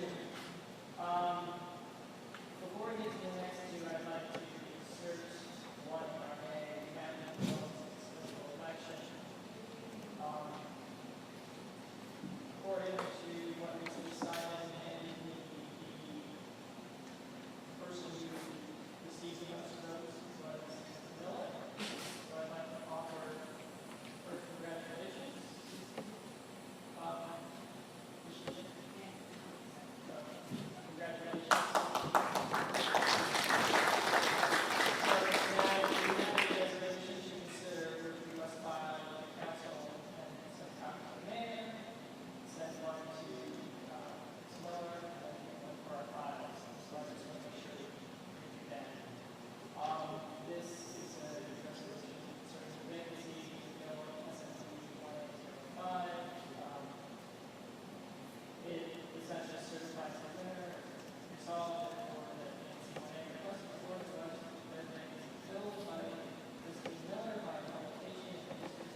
Good evening, I'm Tanya Jackson, I'm the Chief of Staff to Councilmember Brianna Doe. This piece of legislation was introduced about this time last year, and it is an opportunity to rename the Columbia Heights Civic Plaza after Robert L. Moore, who many of you knew personally, who was the former director of the Development Corporation of Columbia Heights, and also the person who spearheaded not only the redevelopment of Columbia Heights up here on 14th Street, but also the Nehemiah Cooperative and the Nehemiah Project down, further down 14th Street, right at the front door, as he used to call it, of Columbia Heights at 14th in Florida. Just to give you a little bit of an idea of why Bob Moore, he not only spearheaded the community charrette that came up with a community-based plan to redevelop the community, he also personally went out to go woo retailers and is the person who found Target and helped get a lot of the retail that came here interested in coming here. He funded a study that showed just how much of our money was going to the suburbs when it could be spent in the District of Columbia, and we could be taxing those dollars and recapturing them in the community. But the most important thing that he did was make sure that 2,000 jobs were created by this redevelopment, and also that there were a significant number of affordable housing units created by this development.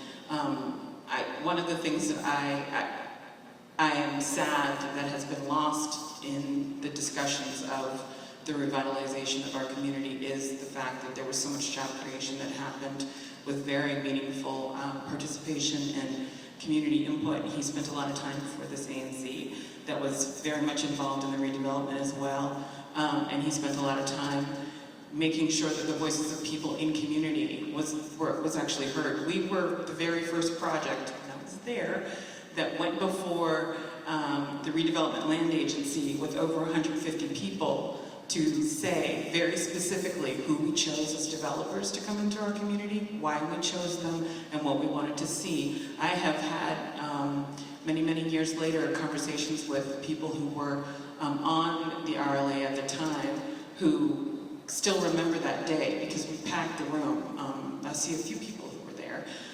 We packed the room, and it was the first time that they'd ever seen people actually come out to something like that and say exactly what they wanted. So we wanted to do something that memorialized someone who really spent a lot of time and energy making sure that this is a community where people could live and thrive.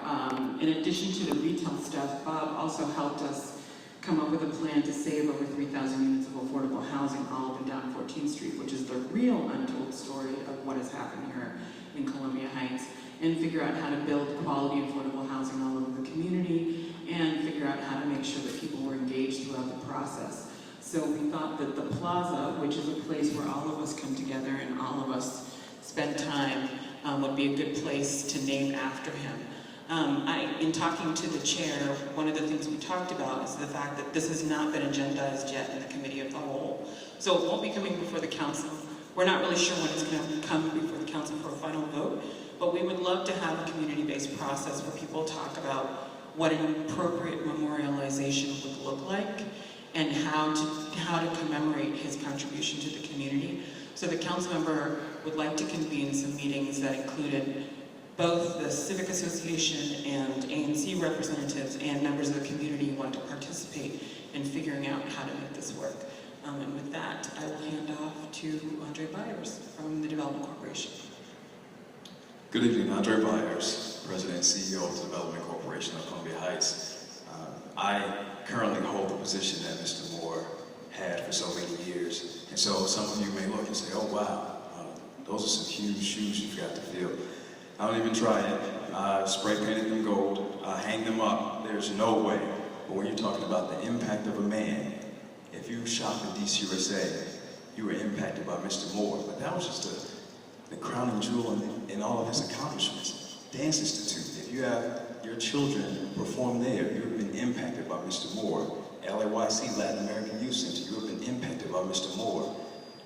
Over 1,000 affordable housing units developed by this one individual. Over 2,500 jobs created by this one individual. When you're talking about the impact of a man, And I've got to look at myself every day, right?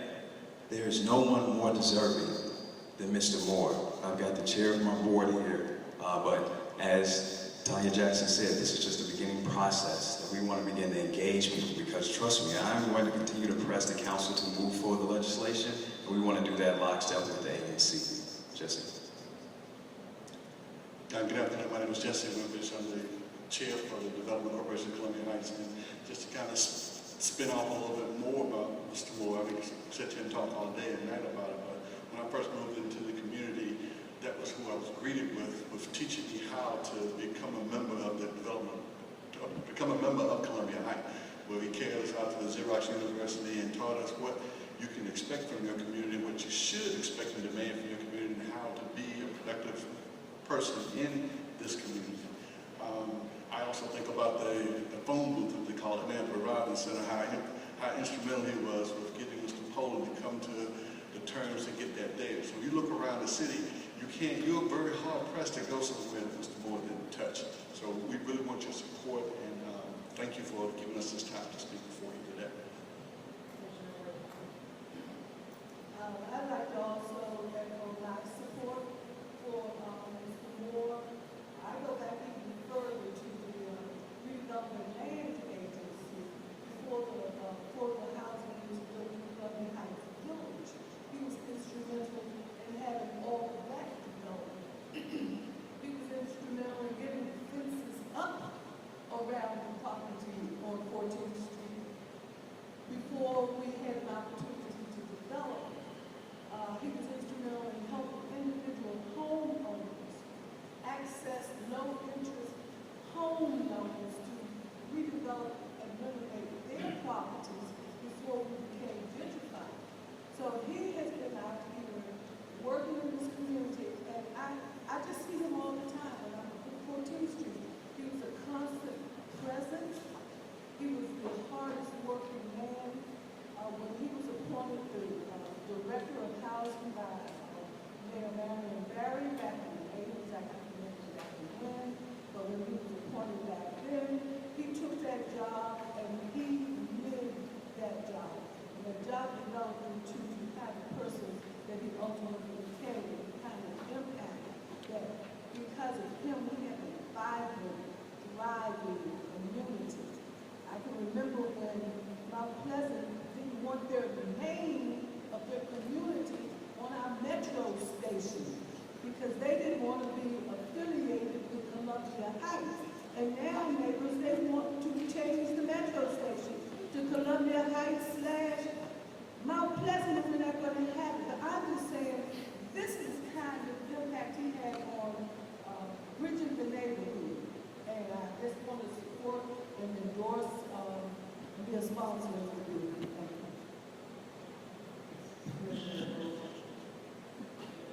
I never had the pleasure of meeting Mr. Moore, but by all accounts, he's a great man. And to put his name on the Civic Plaza, I think, is a commitment from Councilmember Nadeau. The Civic Plaza is on the edge.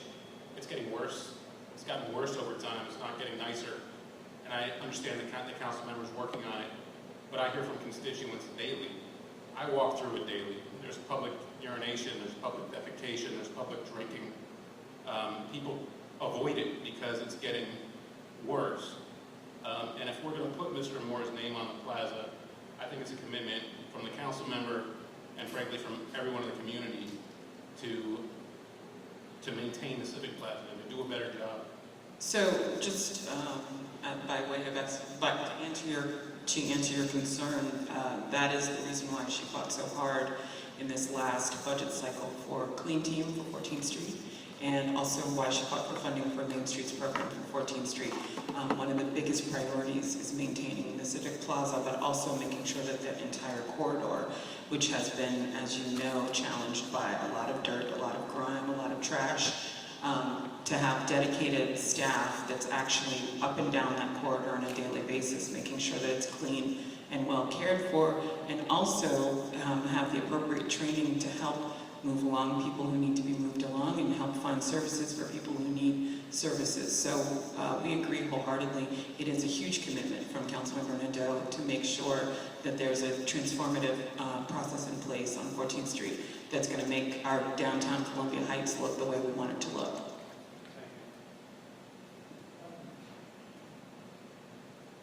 I wasn't going to say anything, but I feel that it's important that I do.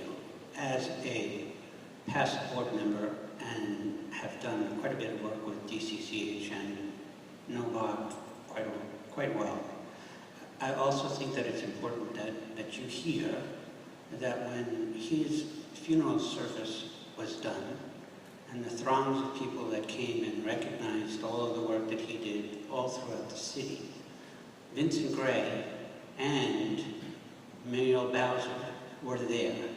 And Muriel Bowser said from the podium that she's going to make it her job that when the 2 years expire, that this civic plaza will be named after Bob.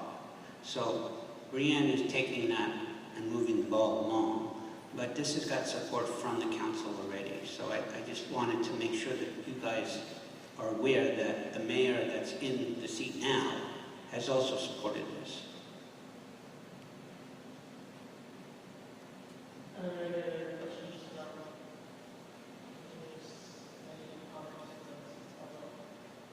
just say it's clear that this is somewhat important to the community to be watched for. I suggested at the beginning of this that we table it for September, not because I think it's unimportant, but actually I think it's very important. And I want to understand everything that the community is doing, the council is doing, the DCCH is doing to appropriately memorialize this war. And that we're all on the same page. And that any resolution we can take up in offer of support is short of the I'd just like to make a brief comment. I want to piggyback on what Commissioner Wade has said. As a former commissioner of 1A07 for 2 terms and president of North Columbia Heights Civic Association, when all of the crack houses, vacant lots, and abandoned cars were being cleaned out of Columbia Heights through my commissionership in North Columbia Heights. Mr. Moore was right there with us, along with members from 4D Police Department, Fire Department, and all of the other community activities.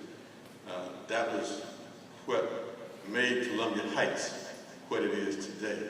And Jim Graham was right there too.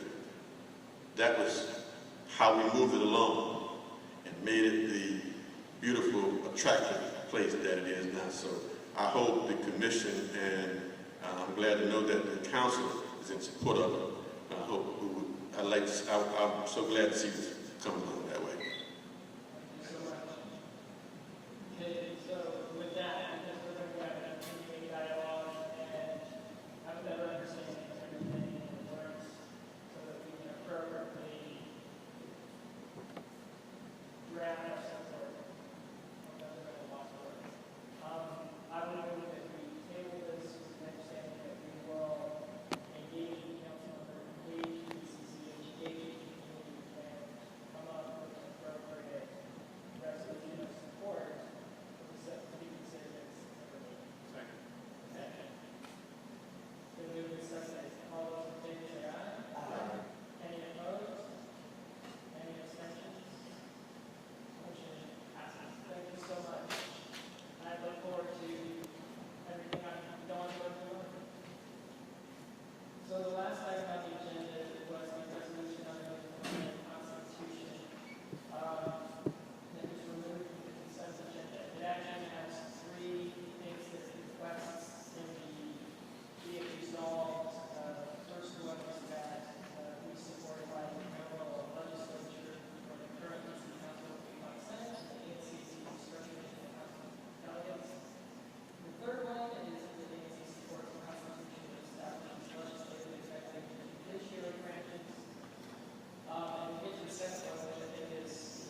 think that public referenda on elements of the Constitution is worth discussing. It's rare in this country. It often doesn't work. I think the California Constitution is a complete disaster. And that's not to say that California governance is bad. It's just that when you have referenda on elements of Constitution rather than law, you often wind up with contradictory items in the Constitution and often a legal mess. And I don't know why this is in here. I don't know if it's popular in the district, and I've missed it. But I would not support it if I had the option. I don't know if the idea is to have a vote and then give it to a committee that will draft constitutional language, or if we're talking about amending the Constitution by popular vote. I personally think that's a poor idea. Okay, thank you, Commissioner Bushman. I will answer by saying it's not something that the current draft has evidence, and there has been concerns that there's not been a public engagement with the current Constitution. But if you think that this is considered a bad idea, I am open to a friendly amendment to remove item 2. I'll second that. Well, I'm not going to move the amendment. I would move that we strike. I would move that we strike number 2 from this resolution. And if we want to discuss it as a commission, I'd love to debate it. We can talk about it, but I think that it's a controversial provision. Okay. So you move, Commissioner Ray seconded. All those in favor of removing point number 2 from the proposed resolution, say aye. Aye. Any opposed? Any abstentions? All right, then what we have before us is a resolution where we would ask for by general legislature, and then we have a constitution that establishes 3 branches of government. Are there any concerns with that? If not, is there a motion to support this resolution? I move that we support the resolution with the amendment.